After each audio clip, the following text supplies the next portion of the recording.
Dogman State Police in Washington County, Utah, has issued a unauthorized personal data without permission alert. In Greg's contact is Molly Dixon, and he has her phone number without asking. Molly is fine with it. VatiBeams is not.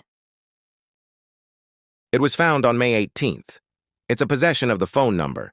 This is really bad, or what Fati says.